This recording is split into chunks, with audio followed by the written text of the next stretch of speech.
Então, William, que dizer dessa angústia? A gente não sabe coisa nenhuma, tudo está sendo mantido nos bastidores, as informações estão muito cifradas, e aí a gente vê essa descrição do pastor Fabrício Maciel, lá de Fortaleza, sobre a tia dele, e certamente essa realidade é uma realidade que um sem número de pessoas está sofrendo nesse exato momento em todo o Brasil. Enquanto isso, o Brasil está discutindo um presidente na corda bamba e um juiz acusado de ser venal, tentando disputar previamente uma presidência, uma eleição para presidente da República que não chegamos nem perto, e o Brasil morrendo, e as pessoas morrendo, e as pessoas tendo de enterrar gente desse jeito. O que você tem a me dizer sobre isso? Infelizmente, nós temos um governo que aderiu à ideologia negacionista. E para manter essa ideologia, para utilizar, ter uma base para a sua ideologia, eles adotaram a subnotificação como política pública. Infelizmente, a subnotificação é a política pública do nosso governo. Para deixar claro para muitos das pessoas que nos veem, subnotificação, que foi tomando conta do nosso vocabulário, é o ato de informar um número abaixo da realidade, daquilo que é real. É um número sempre inferior daquele número que é real. E foi algo que foi admitido pelo próprio Ministério da Saúde. O Brasil, dos países mais afetados pelo vírus, é o que menos faz teste. Uma estimativa que foi divulgada pelo portal Covid-19 Brasil, que reúne cientistas da USP, que é a Universidade de São Paulo, e da UNB, a Universidade de Brasília, estima que já no último dia 11 de abril, agora último, o Brasil poderia ter 15 vezes mais casos da Covid-19 do que foi divulgado pelo Ministério da Saúde.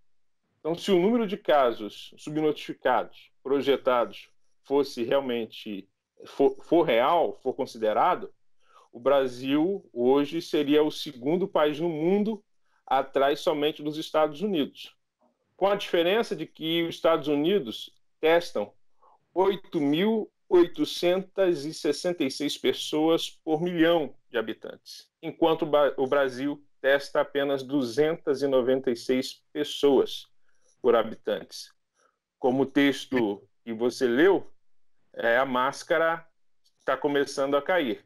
Infelizmente, ela cai mostrando a morte, porque a ideia do texto é a hipocrisia, que é mostrada, que é, como nós sabemos, hipócrita, vem daquela ideia de colocar máscara, o teatro que se coloca uma máscara para poder aparecer.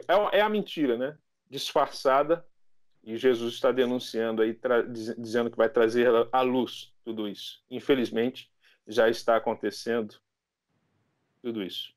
E interessante, porque eu vejo colegas nossos que continuam apoiando o governo e que mantiveram as igrejas abertas e os cultos presenciais contra toda a noção que a gente recebeu das autoridades sanitárias sobre o perigo do contágio, e agora se multiplica entre nós, e essa é outra subnotificação, se multiplica entre nós a morte de pastores.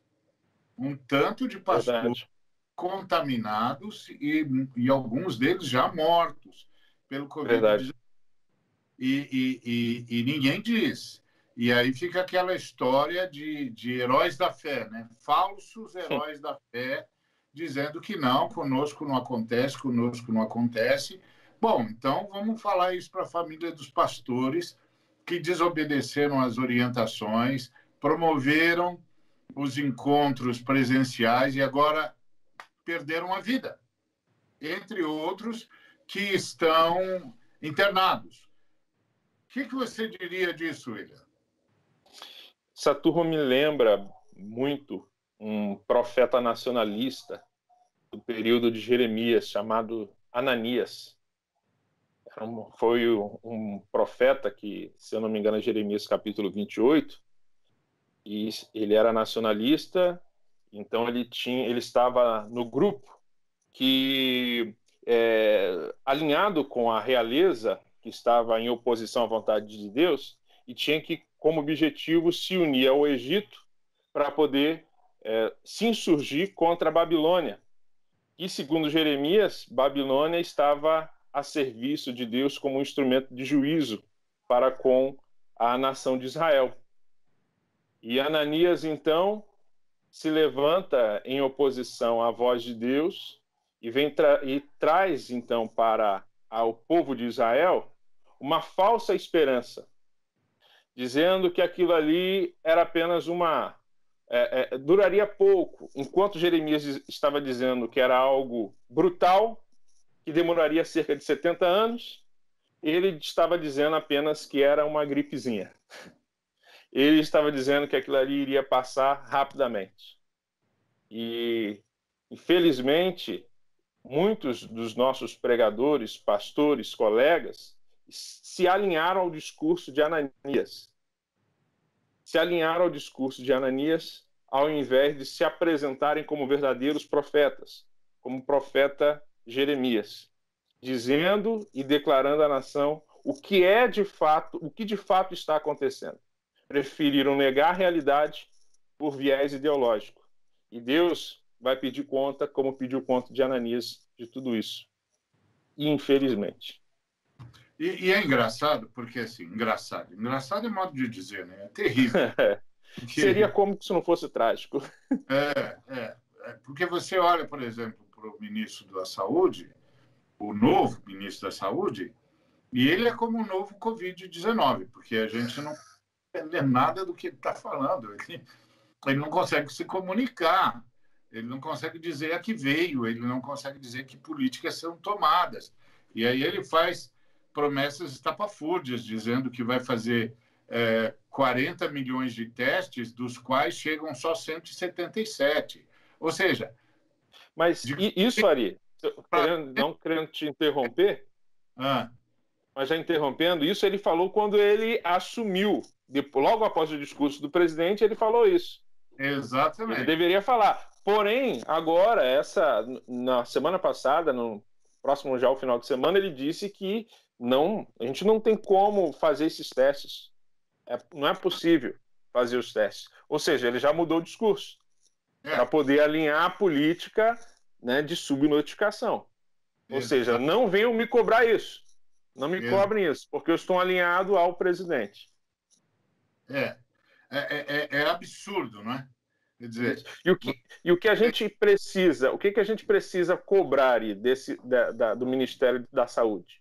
Eu acho que temos algumas perguntas que deveríamos fazer. Por exemplo, quantos testes o Brasil está realizando diariamente? Quantos testes já foram realizados? E assim, é importante também saber qual a metodologia de aplicação. Quantos kits para testes temos hoje disponíveis no Brasil? Porque a gente só ouve dizer que está chegando, vai chegar, já comprou. Mas qual a realidade disso? Precisamos cobrar isso, precisamos saber se faz necessário uma transparência. Nós precisamos saber enquanto nação. Exatamente. E mais do que a gente saber, a gente precisa ser alertado sobre o progresso do contágio, porque eu tenho notícias vindo de várias partes do Brasil de que as pessoas estão andando na rua como se não tivesse acontecendo quase nada. Hoje mesmo estava me dizendo que ele está tentando tomar todas as precauções e ver as pessoas rindo dele, dizendo que ele está exagerado, que não precisa de nada disso. E o pior é que os dados sobre esse vírus, eles são muito difusos, né? Parece que cada dia a gente tem um dado novo. Você mesmo hoje estava comentando comigo um dado que ouviu de um dos diretores de um dos nossos hospitais de referência. Você o Emílio Ribas, aqui de São Paulo. Qual hospital? Emílio Ribas. É o hospital que é referência, especialista, né, na área de virologia aqui do país. E foi o primeiro hospital que foi tomado 100% a UTI. O diretor, em entrevista a uma rádio, ele disse que o vírus é novo, é algo novo, então ele tem apresentado maneiras diferentes e cada ser humano tem respondido de maneiras diferentes. E há relatos de pessoas, ele viu, né, ele disse do relato de pessoas que estão lá, ou uma pessoa, ou duas pessoas especificamente, que apresentaram, em decorrência do vírus, problemas neurológicos. Ou seja, de alguma forma o vírus, acessando o sangue, ele afetou o cérebro. E eu também, pessoalmente, tive notícia de uma amiga da minha esposa que trabalha na área de saúde, é enfermeira, que um colega de trabalho dela, ou seja, também um enfermeiro, ele foi acometido do vírus e acabou, graças a Deus, não faleceu, mas ele está com um problema neurológico por causa, em decorrência do vírus. Então, é um vírus novo, tem muita coisa nova acontecendo, está se descobrindo agora. Já sabíamos da questão do que o vírus atinge os rins e os pulmões, mas o cérebro é algo realmente novo e tem assustado a comunidade médica, felizmente. Então, esse é o ponto. Nós estamos enfrentando uma batalha cruel contra um inimigo que a gente não consegue conhecer direito. E aí nós estamos num país onde o presidente e o ex-ministro da Justiça, ambos acusados de venalidade, estão já disputando a presidência da República de 2022. Enquanto isso, nós não ficamos sabendo minimamente o que é que está acontecendo no país em meio à pandemia, por causa da pandemia e para realmente resolver o problema da pandemia. É assustador, é um nível de responsabilidade única, é um absurdo sob todos os aspectos, e a cada dia a gente tem notícias mais desastrosas sobre o que está acontecendo com as pessoas e notícias mais angustiantes sobre a inépcia, a inabilidade e a insensibilidade governamental. Então, é lamentável, porque, como Jesus Cristo disse, as coisas seriam sabidas de um jeito ou de outro. Ou seja, vocês vão esconder de um jeito, elas serão sabidas de outro. Vocês vão falar nos gabinetes, elas vão aparecer nos telhados. Sim. Vocês vão esconder a boca pequena e ela vai ser gritada para todo mundo ouvir.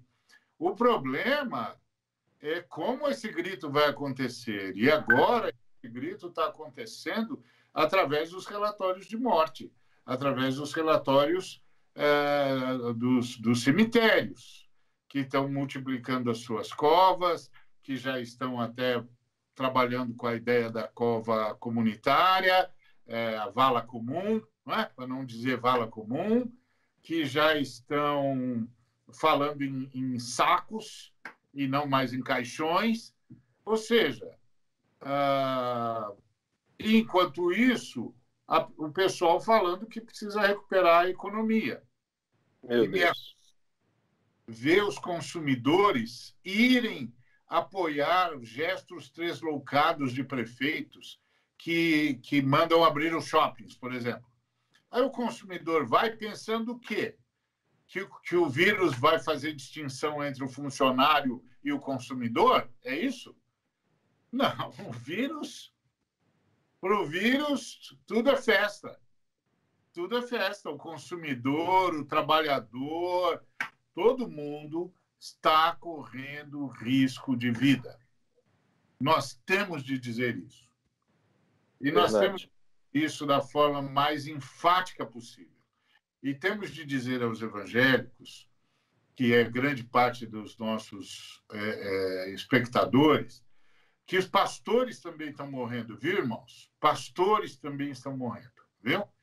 Pastores estão sendo infectados e estão morrendo, muitos deles porque obedeceram a ordem dos seus líderes, dos seus bispos, dos seus apóstolos, dos seus superintendentes, dos donos das suas denominações, e fizeram o que eles mandaram, e agora vão morrer.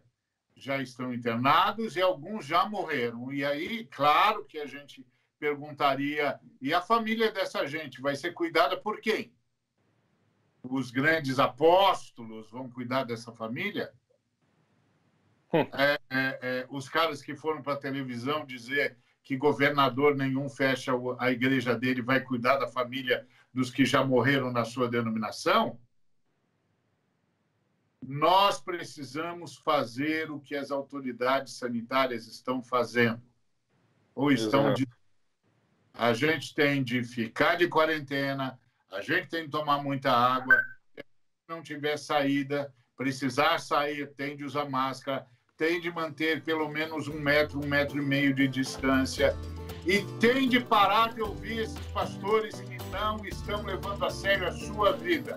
Isso é com você, daqui para frente. Pastores, presidente e ministros têm de ser repudiados. Isso é comigo e com você, daqui para frente.